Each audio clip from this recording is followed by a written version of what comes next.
này trâu to.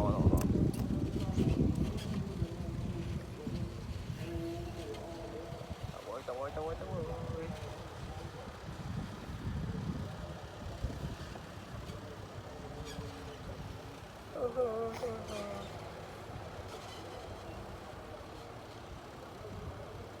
Trời.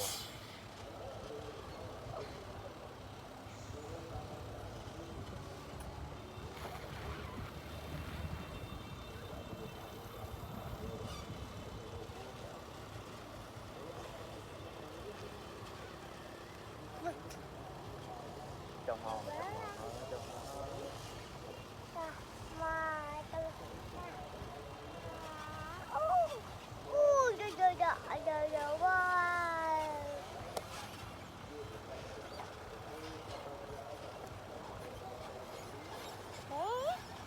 Yên thư gì đó.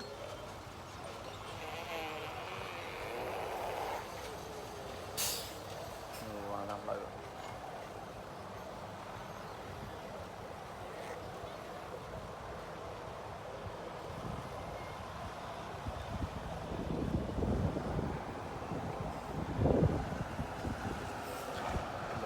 Cho đây đây gì thôi.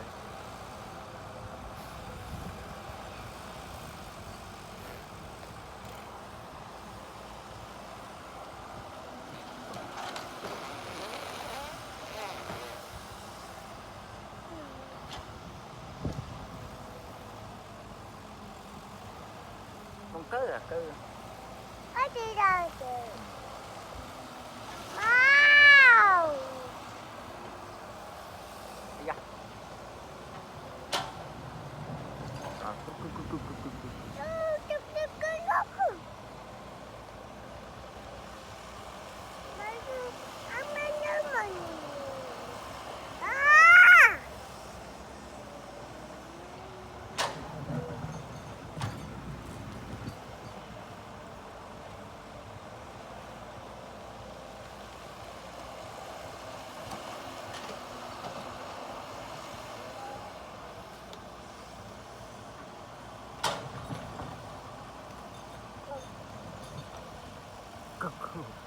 Là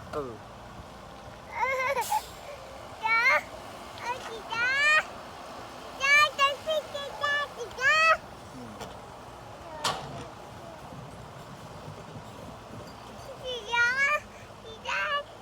Chị cha nó là đưa đi là có đầy vô bụi này. Wow.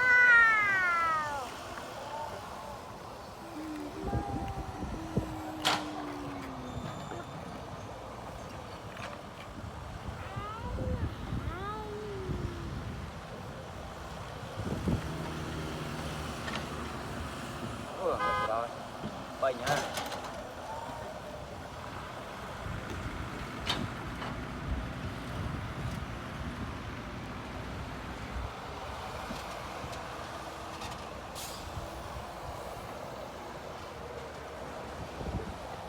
Ngon lần tơ liền. Ngắt.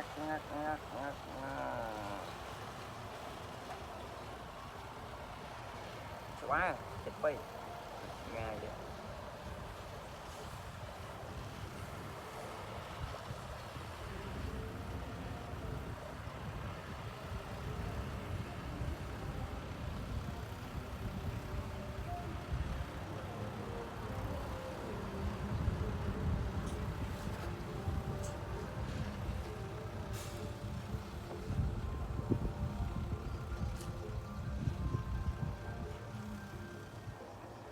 Thì làm mà chân.